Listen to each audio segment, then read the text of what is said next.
Test 3. You will hear a number of different recordings, and you will have to answer questions on what you hear. There will be time for you to read the instructions and questions, and you will have a chance to check your work. All the recordings will be played once only. The test is in 4 sections. At the end of the test, you will be given 10 minutes to transfer your answers to an answer sheet. Now turn to Section 1. Section 1. You will hear a conversation between a customer service representative and a customer who demands a full refund. First, you have some time to look at questions 1 to 4.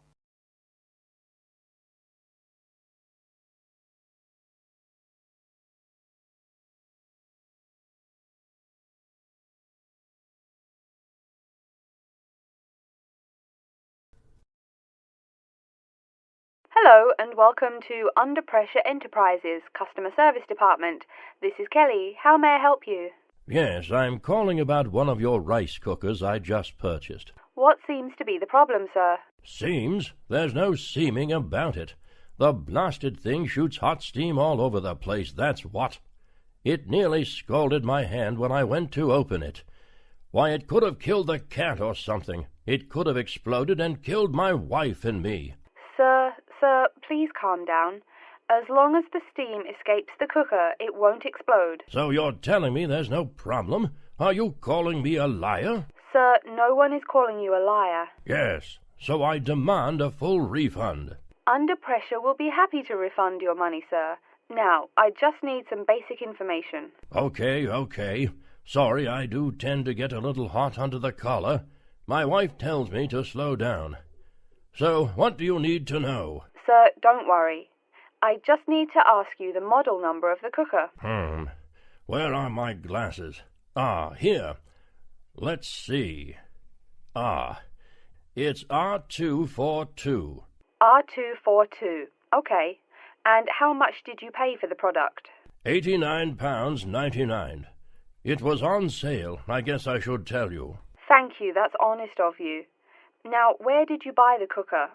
Which store and which branch? At that big Electric Life appliance store downtown. The city centre branch? That's the one. And you say the problem is that the steam escapes? Yes, it does. No problem, sir. If there's steam escaping, clearly the cooker is broken or defective. So we have an R242 cooker with an escaping steam problem. It was bought from Electric Life City Centre branch for $89.99. Is that correct? Yes, that is correct. Oh, I nearly forgot. When did you buy the cooker? Just as soon as my wife got the crazy idea she'll live longer if she stops eating good English food, roast beef and mash. No, all she says she wants is rice and vegetables and sauces you'd not soak your feet in. Before you hear the rest of the conversation, you have some time to look at questions 5 to 10.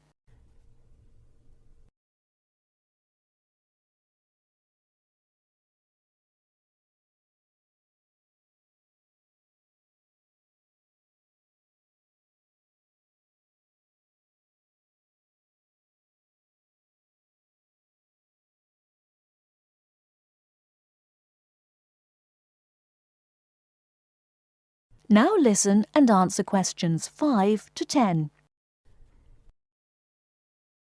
Sir, when did you buy it? Oh, there I go again. Let's see. We bought it just 6 months ago. We hardly use it either. But 6 months? Is that too long? I mean, for the warranty? Very well. That's well within the warranty period. Now, what's your name and address? Name and address? What for? Sir, it is company policy. If you want your money, you must inform me. Money, you say?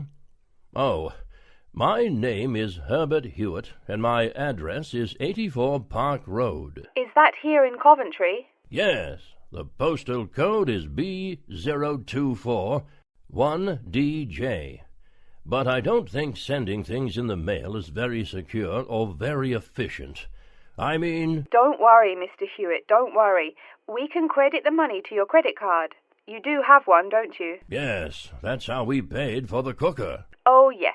We still have the number on the computer. I only need to ask your card's expiry date. I'm afraid I never give that sort of information out. I mean, once you have that, anyone could go charging things and... Sir, I said your expiry date, not your card's password. Oh, yes. Foolish me. Of course, you didn't say password. Let's see. That will be April 2008. April 2008. Very well. Your card still has nearly 2 months left to go. We'll get that refund right to you, probably by 5 o'clock this evening. You had better. If I don't get my money... Wait. Yes, I know I'm losing my temper again. I really am sorry. I haven't had my medicine today. And, sir, just one more question for our records. How often do you go shopping at the city centre branch? Oh, well, it's hard to say. I suppose maybe once a month. But I can tell you this. If I don't get my refund, I'll never shop there again. Oh, I think it's time to start looking for another job. That is the end of Section 1. You now have half a minute to check your answers.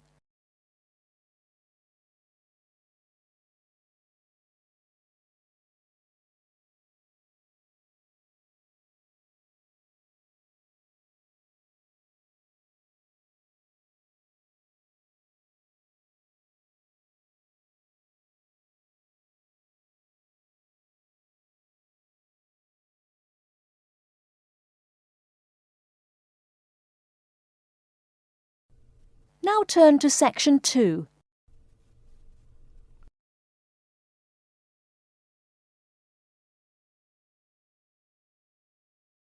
Section 2.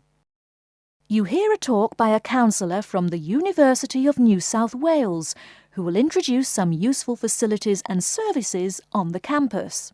First, you have some time to look at questions 11 to 15.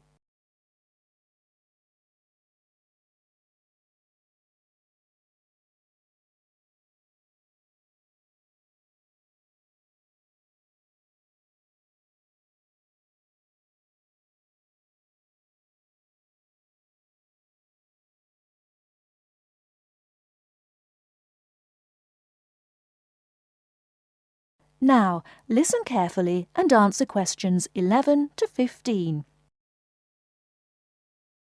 Hello everyone, and welcome to the University of New South Wales. The first thing I'd like to do at today's orientation session is get you all oriented. That means tell you the location of some useful facilities and services.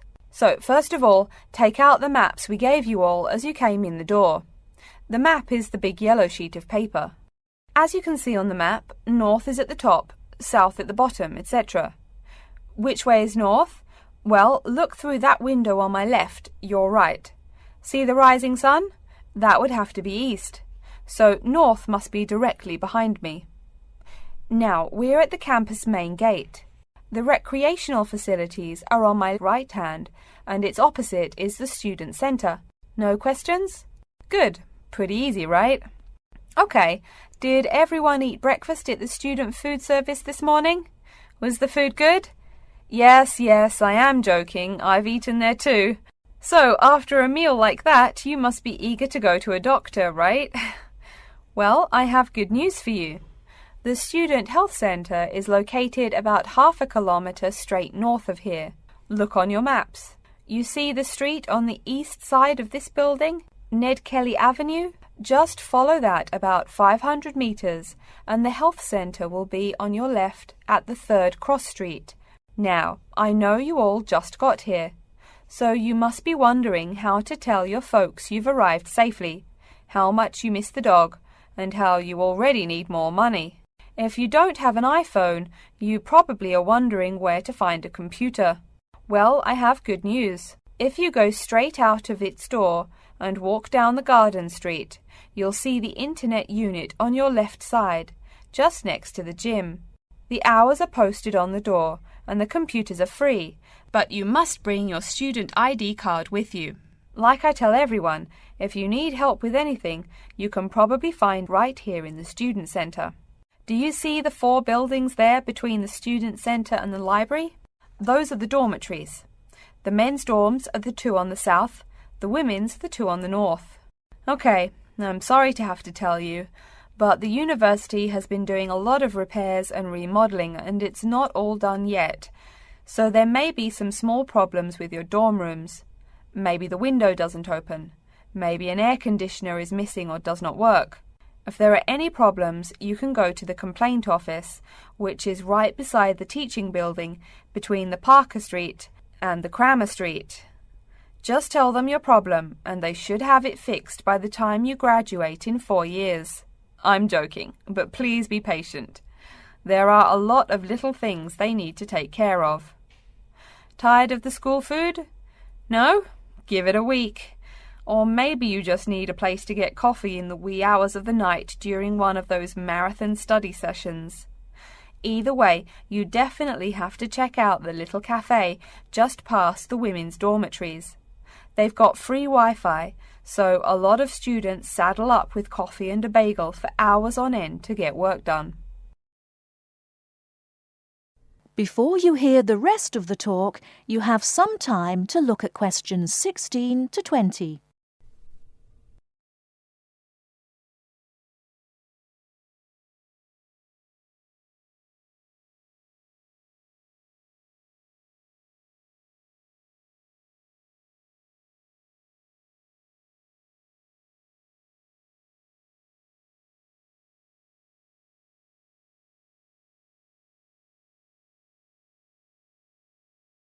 Now listen and answer questions 16 to 20. As for the dorm rooms, I have some bad news and some good news. The bad news is the rooms are small and you'll probably be sharing space with at least 3 other students. The good news is that each room has its own bathroom. What's good about sharing a bathroom with 3 strangers?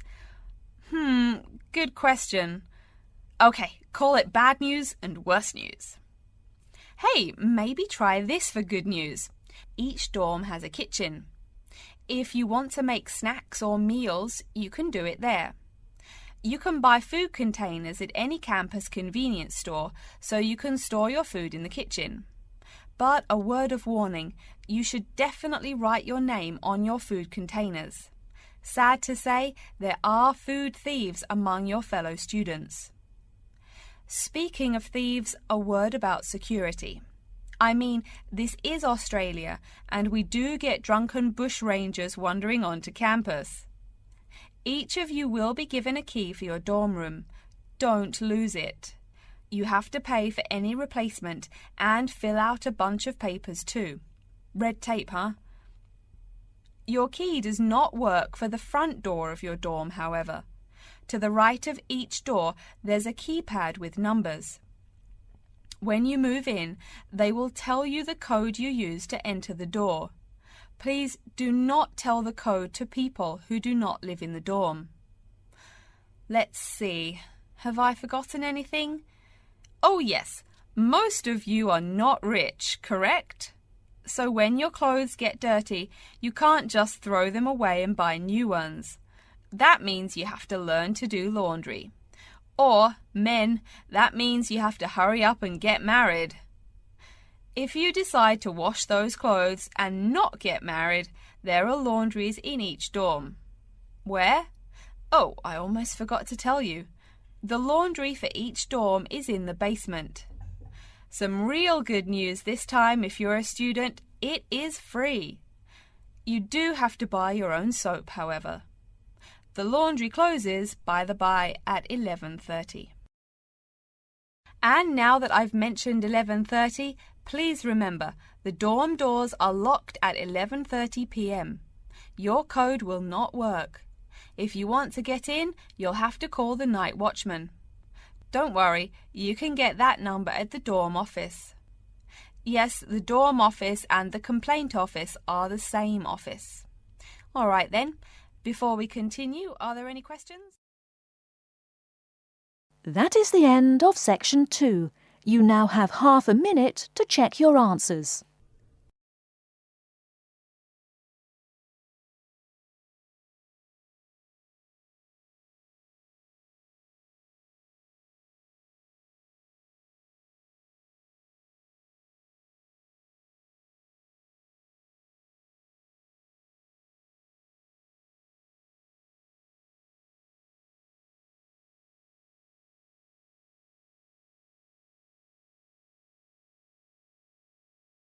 Now turn to Section 3. Section 3. You will hear two students called Betty and Bruce talking to Professor Dundee about their own presentation. First, you have some time to look at questions 21 to 24.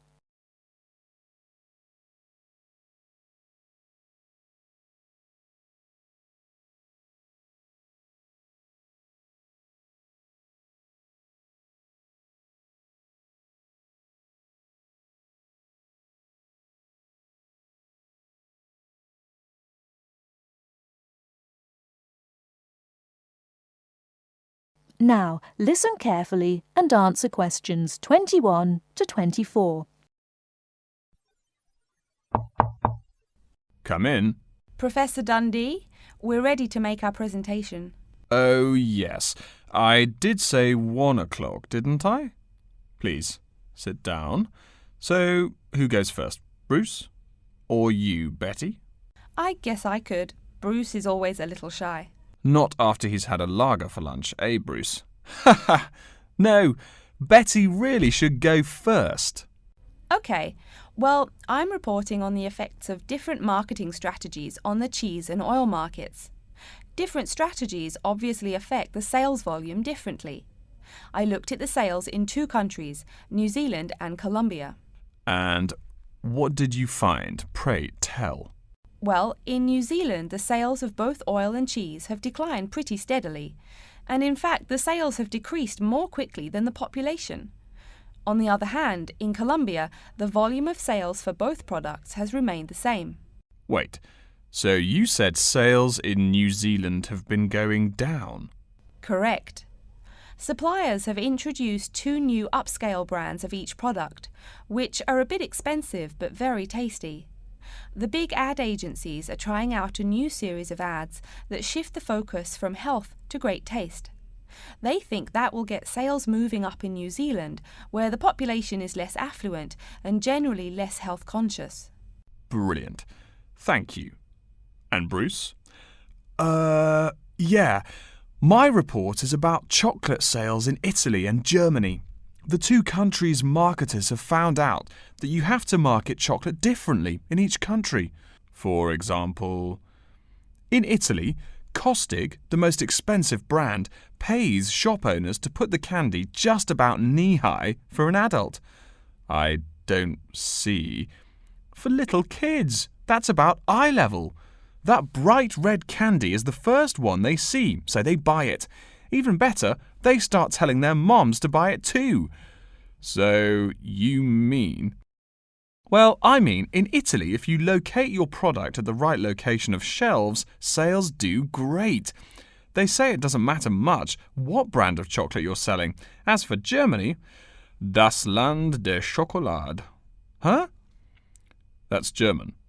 It means the land of chocolate. Germans love the stuff, so people make a joke and call Germany that. Oh, right. So, you were saying? Well, like you pointed out, Germans love chocolate, but they're thrifty. For a long time, the biggest selling brand was Schmutzig, mostly because it was the second cheapest, but didn't taste too bad. Before you hear the rest of the talk, you have some time to look at questions 25 to 30.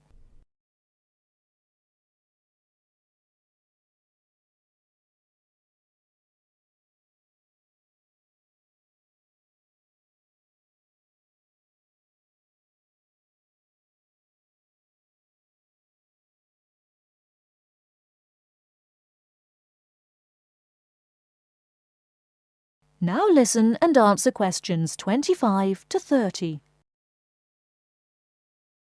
Again, brilliant. A pretty good job, both of you. Tell me, what do you plan to investigate next week? I'm especially interested in the effects of colour on sales of products, so I'll be looking at ads for cosmetics and cleaning products in the local market. You know, like the distinct orange colour of Mr. Muscle, lavatory cleaning products. And you, Bruce? I'm focusing on the effects of different containers on sales of cookies, so I'm going to look into packaging for cookies and how the materials they use will affect the image, and in turn, sales. You know, most containers are paper, but some expensive cookies come in metal boxes. The shiny metal boxes catch people's attention, and the image remains in the memory longer. Well, it sounds like you two are all set. But as always in this course, I urge you both to pay much more attention to the advertisement extensions. That's often the key. All right? Any questions for me before you go? No, I think I'm all set. Thanks. Me too. Thanks, Professor Dundee. See you later. That is the end of Section 3. You now have half a minute to check your answers.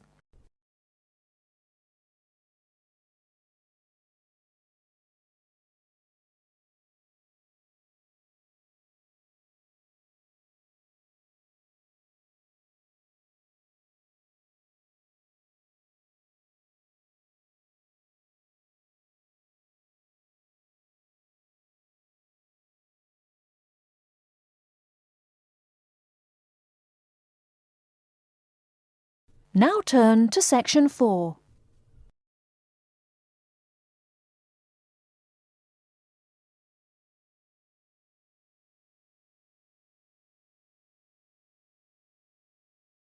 Section 4. You will hear an introduction of the exhibition named 2 Centuries of the Bike. First, you have some time to look at questions 31 to 40.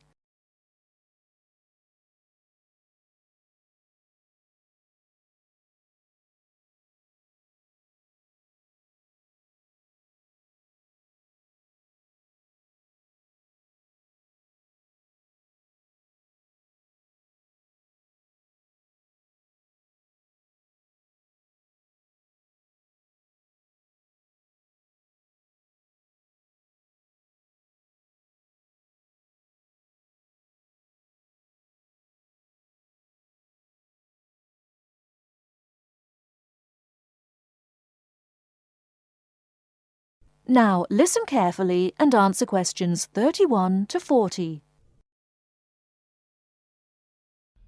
Good afternoon, ladies and gentlemen. I'd like to take this opportunity to welcome you to our exhibition, 2 Centuries of the Bike.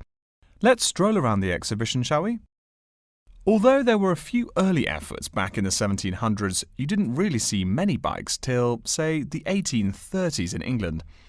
Bikes were a response to the rapid growth of cities early in the 19th century. Cities like London were getting too big to walk across.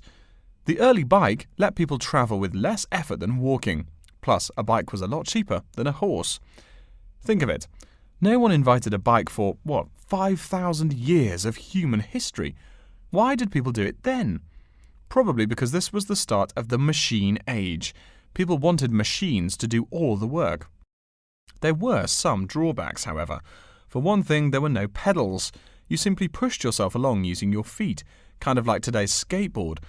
That meant you went fairly slow, and uphill you actually worked harder, pushing that two-wheeler.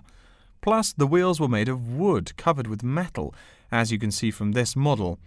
So the downside was that the ride was quite uncomfortable on most roads. Only a few gadget lovers had or used them. By the 1860s, though, improvements were being made. As you can see from this specimen, metal frames had become the rule. They are more durable than wood, and they don't warp in the rain. The biggest improvement, however, was the development of the chain and sprocket system. They're connected.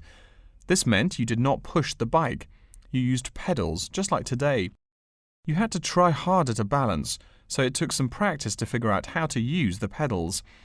But it made the ride so much easier. As a result, the good thing was that you could ride a lot more smoothly and with very little effort.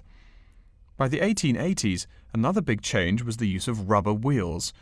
These became pretty common at that time. Though the first ones were solid rubber, the ride was a good deal more comfortable than the old iron and wood system. This is a big consideration because the faster you go, the more you feel every bump. Air-filled tyres, pneumatic tyres, didn't really come into use till around the year 1900, as you can see from this exhibition over here. That made the ride even more comfortable. So by 1890 or so, people were going a lot faster and a lot more smoothly. There was one problem when you were going quickly and comfortably. Oh no, how do I stop? Yes, we all laugh now, but for a long time the only way to stop was to drag your feet. That didn't work very well, and it would be dangerous if you were going fast. In the crowded cities of those years, New York, Chicago, and so on, you would get killed if you couldn't stop for, say, a streetcar. Plus, look at this bike. The front wheel is nearly 1 meter and 2/3 tall. They made them that way so you could see over people and wagons, but you couldn't drag your feet. This model is called a velocipede, a speed pedal. Another characteristic of the bike in this period is that it has 2 equal-sized wheels, which signalled a big change in bikes. For with the velocipede, brakes appeared. If you wanted to stop, you just pushed the pedal backwards. Doing that stopped the back wheel of the bike. This technique worked a lot better than dragging your feet or jumping off the high seat there. This meant that bikes became a great deal safer. It would have been safer if people wore helmets, but the first bicycle helmet wasn't invented until years later, and even then, it was little more than a leather ball cap. It really wasn't until the 1970s that the bike helmet was modified to provide some real protection. Before continuing on to look at developments since the 1890s, let's say a word more about safety. Everyone knows if you're going downhill, you can get going dangerously fast. To go more than 100 kilometers an hour isn't all that difficult. But even on level ground, it's easy to go too quickly. On a city street, today's bicycles can be ridden at a speed of over 40 miles an hour over a short distance. That's about 64 kilometers an hour. Remember, you're on a bike, not in a car. There's nothing to protect you. People are killed in single bicycle accidents every day, just from hitting the road. A good rule to remember is, if you're going faster than the cars, slow down. And please wear a helmet. Nearly 1/4 of the epilepsy cases come from head injuries in accidents on bikes and motorcycles. I don't mean to scare you, but safety is everyone's business. What? Now that's a good question. Why are today's bikes so much faster? Well, it's not just that today's athletes are faster. The answer is partly mechanical. If you look closely here at the back wheel, you'll see a number of gears. Changing gears is what makes those fast speeds possible. You can shift gears depending on the terrain and how hard you wish to pedal. So you can put it on a higher gear for downhill and a lower gear for uphill travel to make it easier to climb that slope. You'll notice this gear shifting mechanism is attached to the back wheel, and when the rider shifts on the handlebar gear shifter, the chain moves to the appropriate sprocket. And, speaking of changing gears, let's look over here at our Tour de France exhibit. That is the end of section 4. You now have half a minute to check your answers.